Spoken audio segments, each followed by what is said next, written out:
galing tayo dito sa SM Novaliches. At dito lang ako nakatira sa likod dito.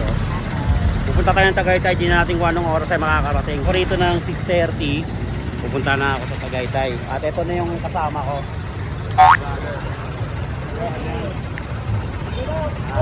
So ngayon, naalis na kami.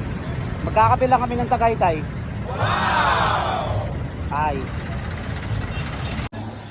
Yun o. Jerwin o, lupit mambudol o. Dito kami sa May Manila. Yew! Binudol ako ni Jerwin. Loko-loko yun o.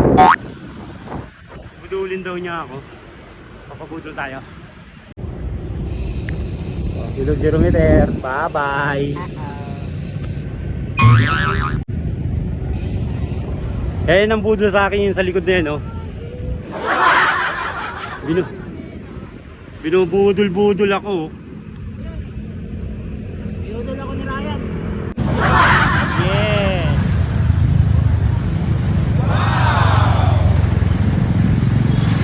Budol ka ngayon, Jerwin, boy.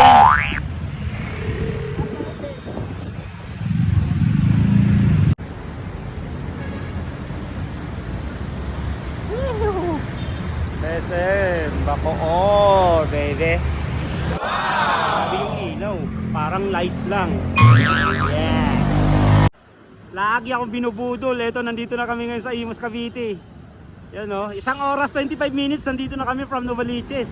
Hindi ko nga alam kung anong ginagawa na itong taon to sa akin. Lagi akong binubudol. Last man na kami, boy.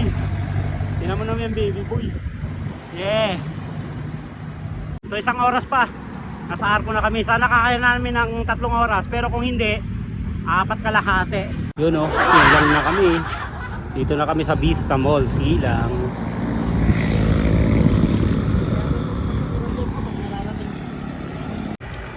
First time namin nag long rides tapos night ride pa. Masaya kasi kami, siya lang yung nakasama ko sa long ride na umahon dito sa Tagaytay na nagkukwentuhan kami.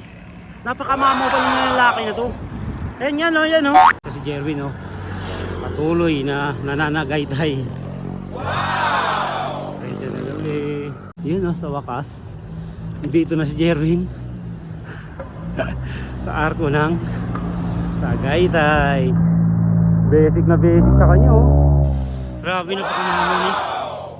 Pati ako nabudol niya. Grabe laspag ako ha. Sa wakas umabot na rin oh. Woo! Tagaytay baby. Grabe laspag ko guys oh. Kasama ko yung pinakamamo na kaibigan.